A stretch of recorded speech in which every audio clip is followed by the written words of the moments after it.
Hey everybody, I'm back.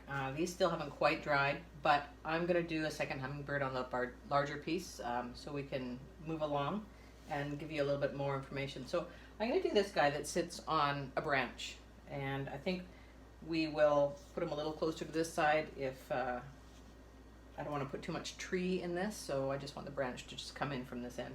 So this hummingbird, again, it's a basic shape of, very simplistic shape. It's a banana with shoulders. That's what I'm seeing. So I can visualize that. I'm going to use just my water, and I'm going to lay down just down here. I'm going to keep it below this upper hummingbird and use just my water. I've got a nice little ball of water here. I've got the head up top, and I'm going to put a shoulder on right where the neck is. Bring that down. More water all down the middle. I can see the sheen like I'm talking about on the paper. This is really invisible painting. This is kind of neat. It's very different than your normal painting. And then that banana, or those tail feathers, just curve like a banana a little bit down this way. So I got a little bit of shoulder going on there. I'm going to bring those little wing shoulders down here. And you probably can't see it yet. These birds are kind of the same size, so that's good for this painting. And so we'll start with a red breast on this little fella. So we'll start dropping in some of those colors right in here.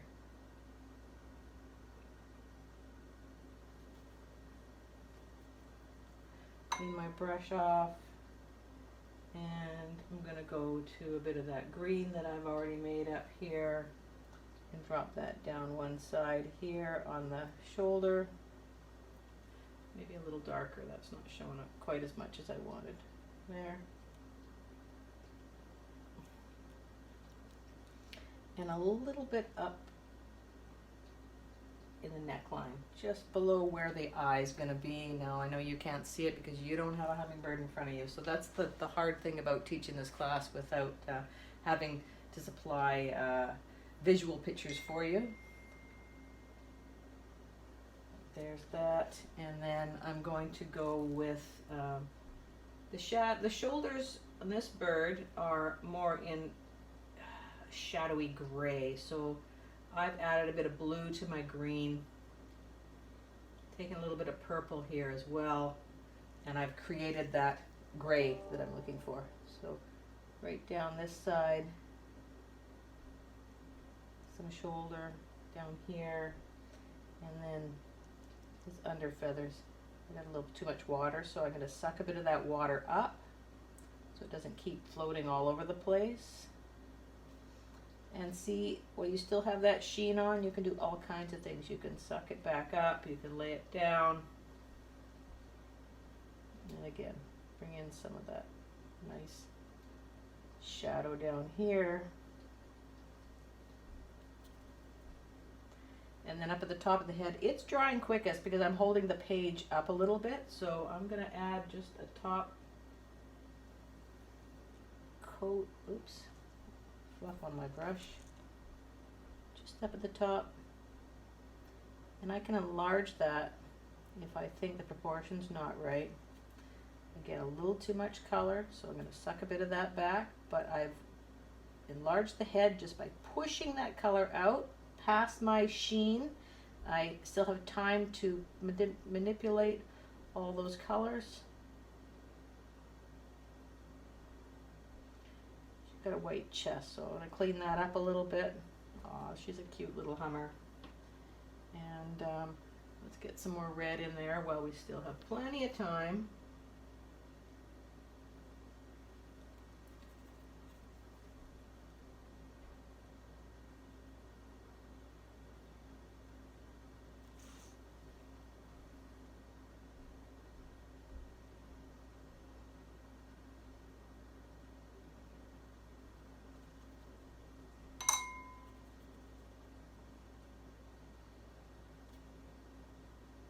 Pushing it around, getting it where I want to stay. Sucking it up a little bit. There's too much in that corner because that's where I wanted that blue or that green. take it back a little bit of that pink there and bring the green back in.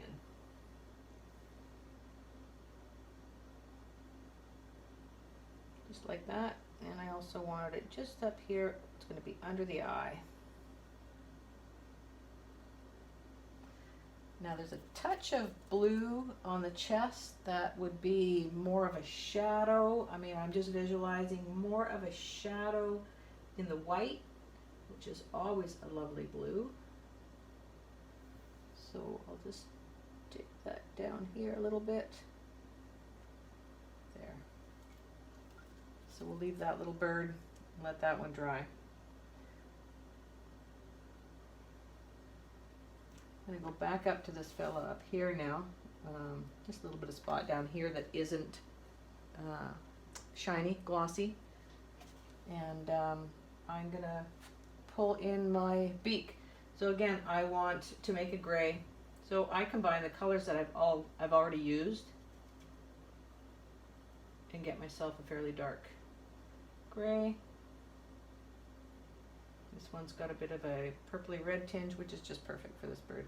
So the hummingbird, the beak has got a bit of an angle so we can get into those beautiful flowers and feed from. So I'm going to take it, make sure he has a bit of a crown for his nose, and then I'm going to take that beak out here this way. Bit of a crown like that.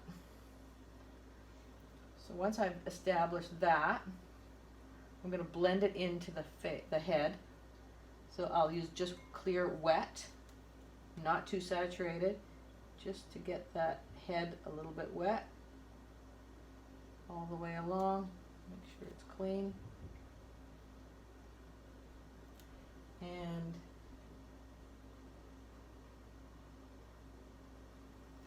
anchor that with a bit of shadow color too. So just right there, I'm going to put a bit of that shadow. That'll blend the two together. So I didn't want to do the beak until I had the whole body done, otherwise it could bleed right in. There's too much fine details all at once. So I know when you're working watercolor, you've got to plan ahead. So these are simple little plans to do that.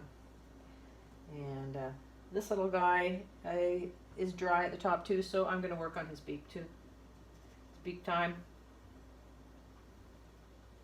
So let's look at each other, okay guys? Yeah, that's nice. I like it a little longer. That might be the right way to do it. So I think maybe we'll go a little longer there. And I'm going to work a little bit more on these shoulders.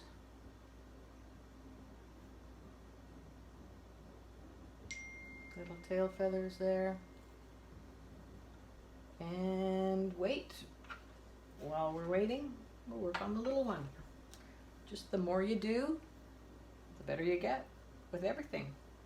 Totally includes painting. So this little guy, wow, he's still wet. But it's the sheen is just starting to dull right now, so I feel I can go in here and give this hummingbird her little beak. So we'll just bring her along here too. Oop.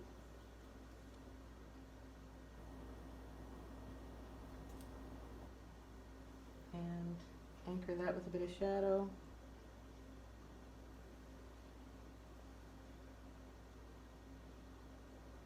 Oops, come on.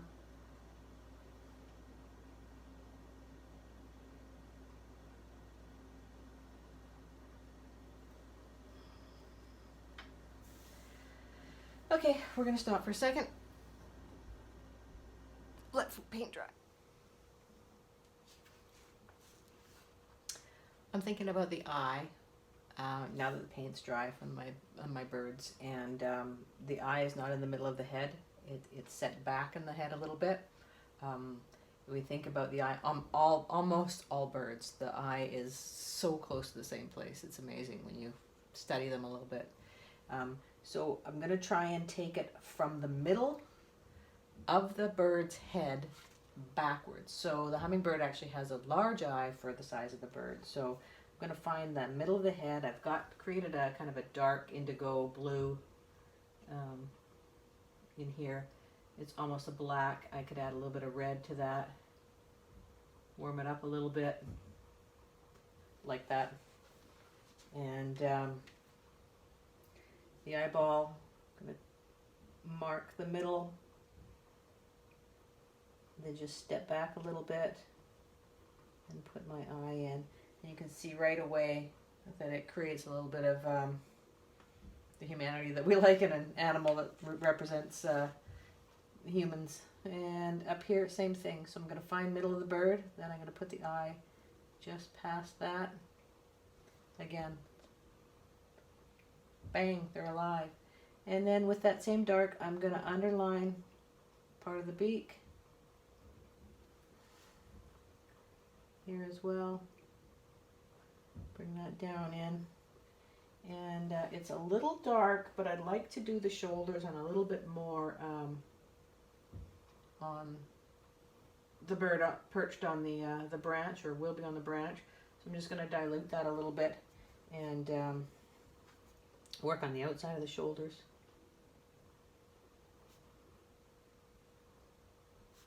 And then down into here. So I'm going to do just a little bit of light feathering down in there. And the upper bird, we're going to go with some of the purples that we had. So I'm going to take some of my blue and get some of my reds in there.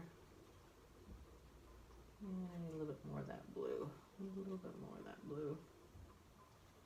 Come on, work with me. There we go. Love it. So this bird, we're going to take some down, get a bit of a hard edge going down here. That's going to define that neck and throat and body compared to the wing. So now that I've got some paint in there, I'm going to take some clear water and I'm going to try and dilute that a little bit and bring that out. Even if it dries like that, I love that right there. I'm not going to touch it. This one, I think we'll go and we'll ground this guy and we'll put him on a branch now. So I'm going to get some ochre if I have some.